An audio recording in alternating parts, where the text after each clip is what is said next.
I'm here today. I'm back for another visit at AircooledRacing. Standing behind one of their 924 race cars, and or in front of one of their 924 race cars. And I hope that you, if you haven't already done so, you need to check out the first video. There's going to be actually, I'm guessing, a third possible video talking about the $1 million race car that's in the collection. And again, I'm not going to talk any more about that, but a lot of great information in this video, and I hope that you take the time to watch it. With that said, you know, I appreciate your support, your comments. Hit me up. I'll try to answer any questions I can about air-cooled racing. With that said, let's get to it.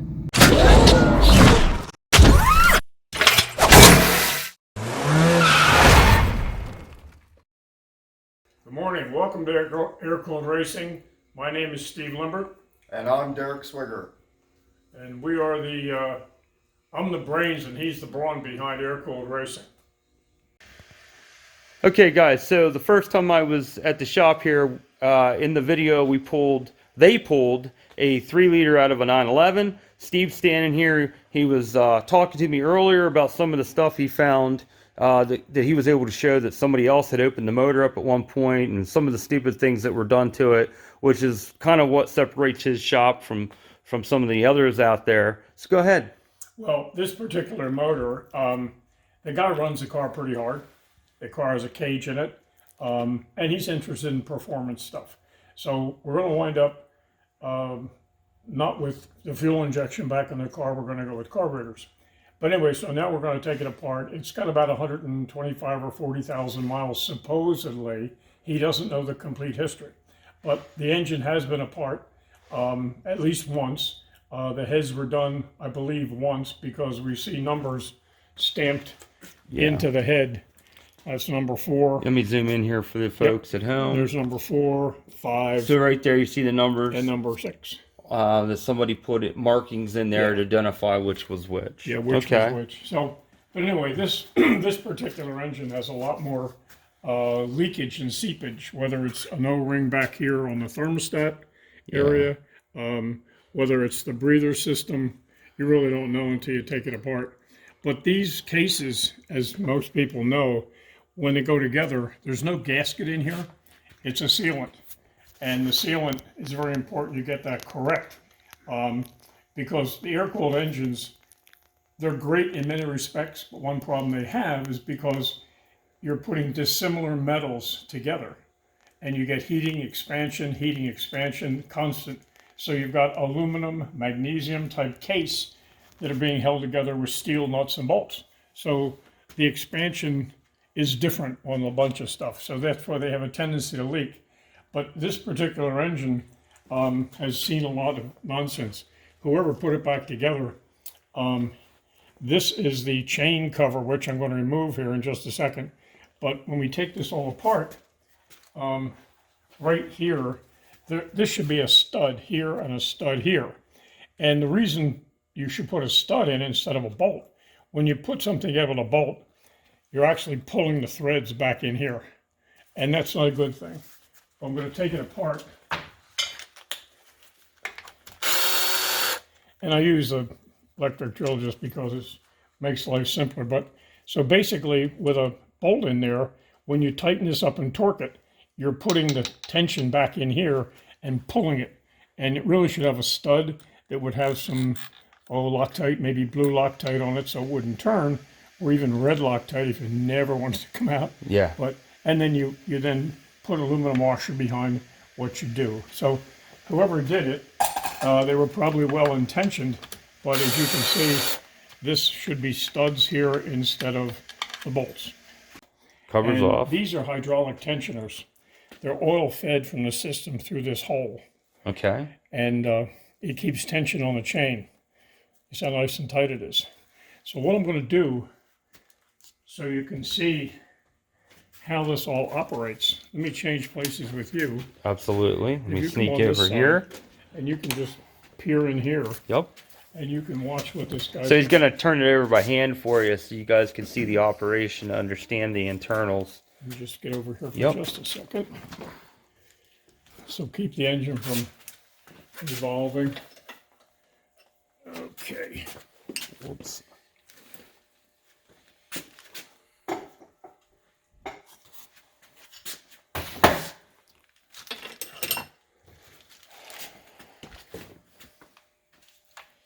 And right now, let me just go over on this side just a second.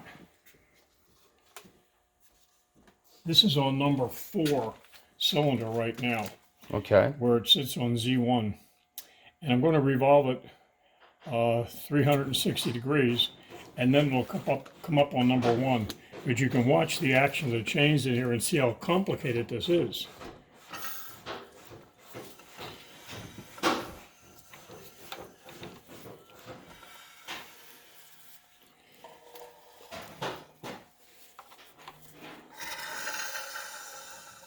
And that's 1 revolution. And now, we go over and check here. This rocker will be loose. So now we know she's on number 1 right here. Okay. For disassembly purposes, it doesn't really make any difference what it's on. But anyway, so that's what's involved. So if you figure you're running down the turnpike at 75 miles an hour in 5th gear, you're probably tacking at about 3,000 RPMs. Okay. So that means this little guy right here, Yep. 3,000 times in a minute. And what's going on in there, and I'll do it one more time. I'll do a complete revolution back to 1.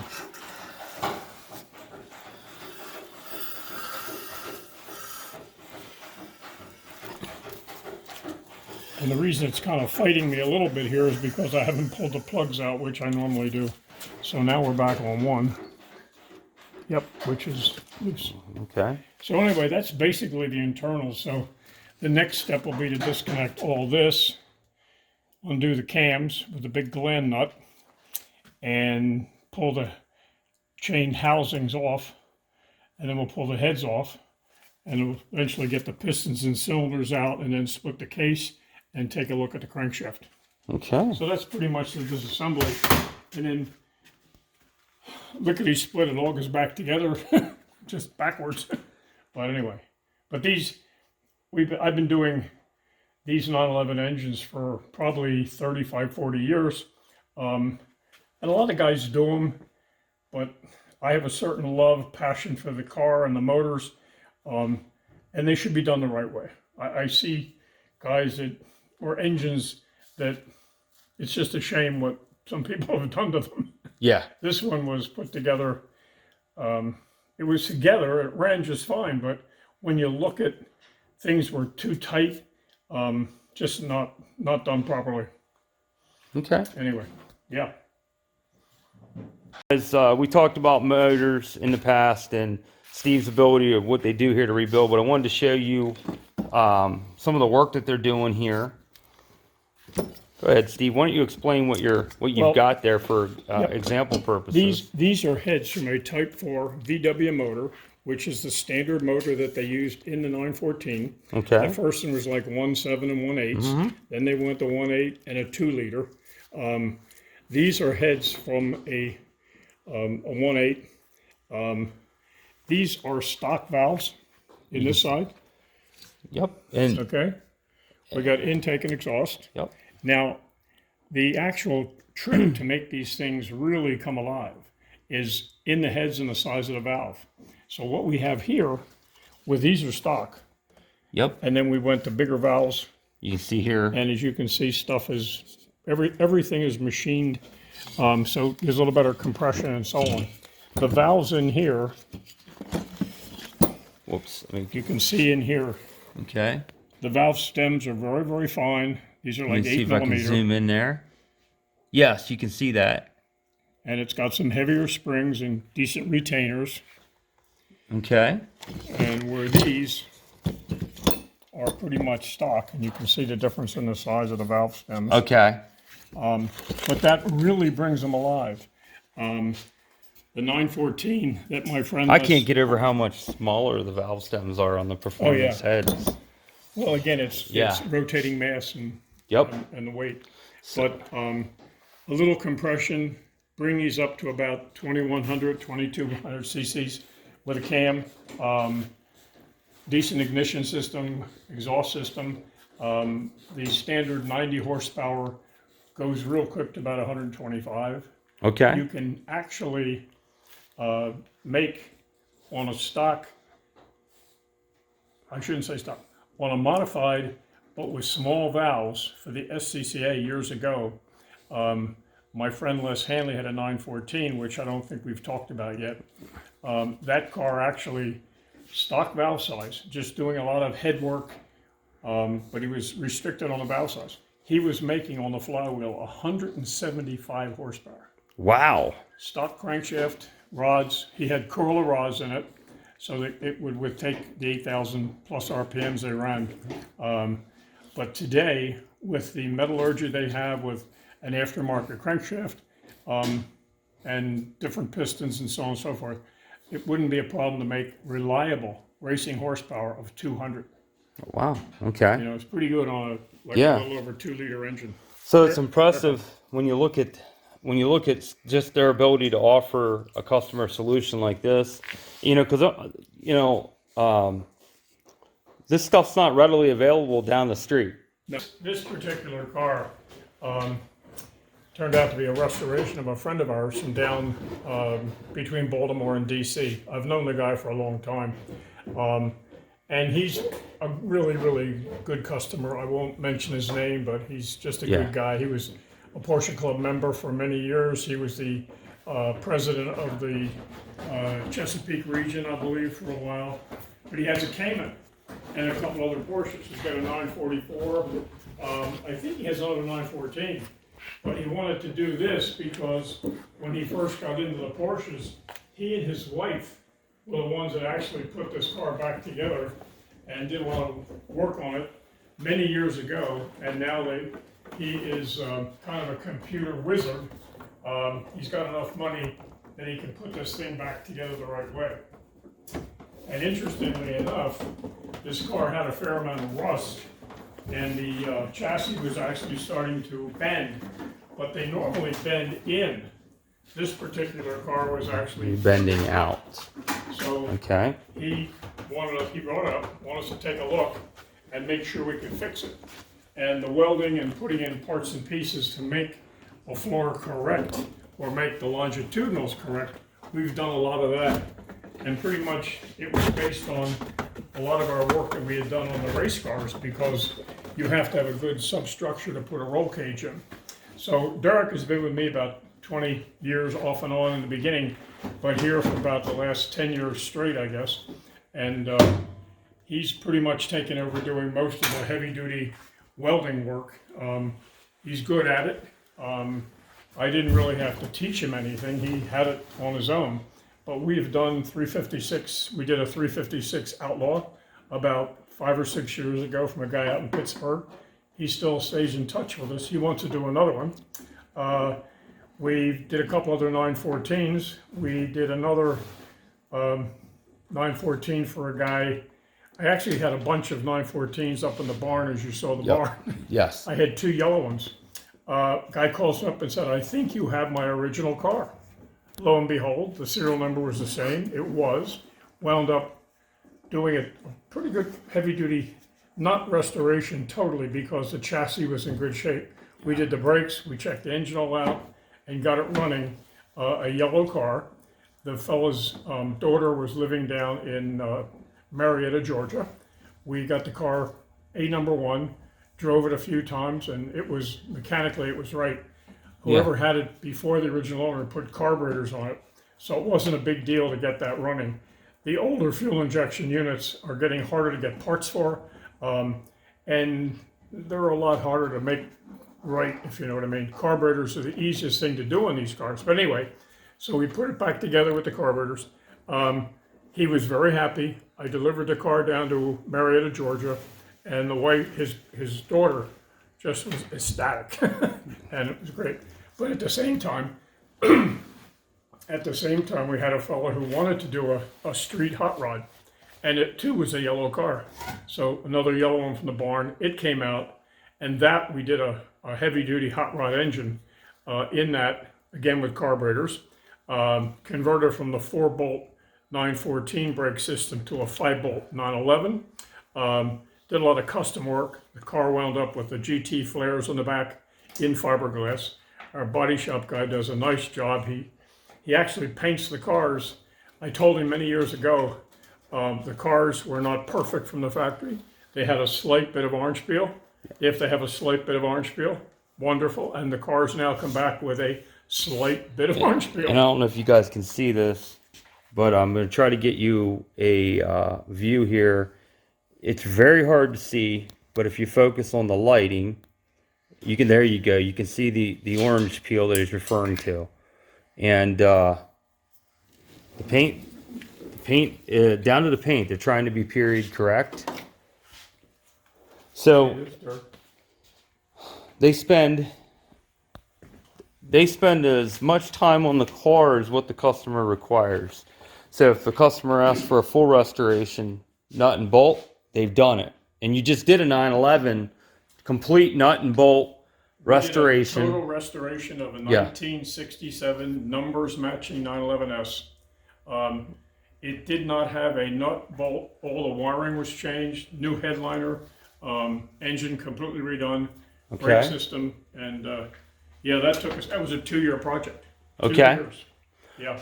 So they can go from restoration wise. You can go from something that is literally that detailed down to if you have a customer comes in and just says, "Hey, I want my car painted," or "Hey, I just want you to go over the brakes, freshen up the motor, look at the transmission," whatever the case may be. They're able to provide whatever service the customer is asking for.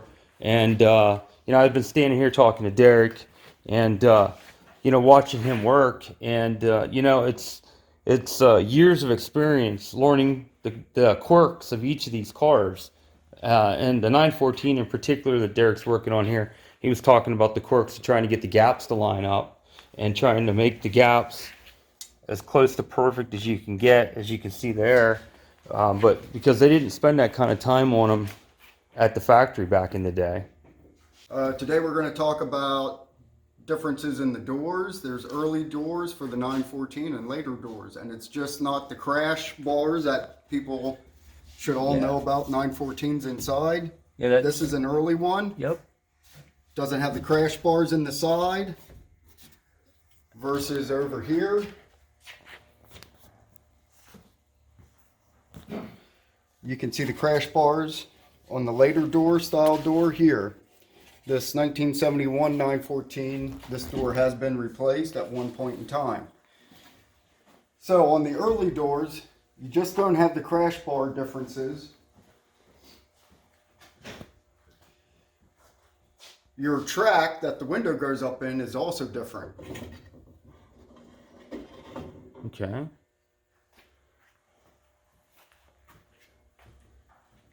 The early doors, this was attached to the side glass. Okay. It has wheels on it. Yep. And these wheels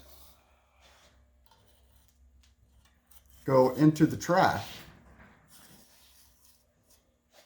Okay.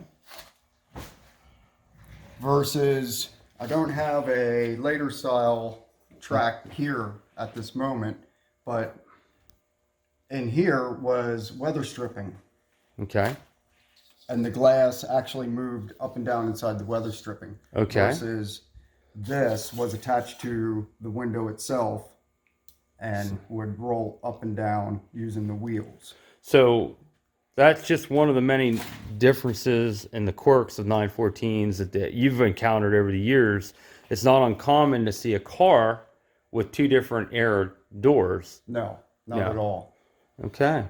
So there you have it. That's just another reason why when you're doing a car that you don't know a lot about, you need to seek the help of a professional. Not just the window tracks that also changed. You can see the glasses even changed, which Derek was pointing out to me. So which glass is which design? This is an early. Okay. Because it has, this is actually glued onto the glass itself. And that is basically the piece with the wheels here that he showed earlier. Okay. That is correct. Versus the later style glass, which just had slid up in the weather stripping. Okay. And even the mounting's different down here. Okay.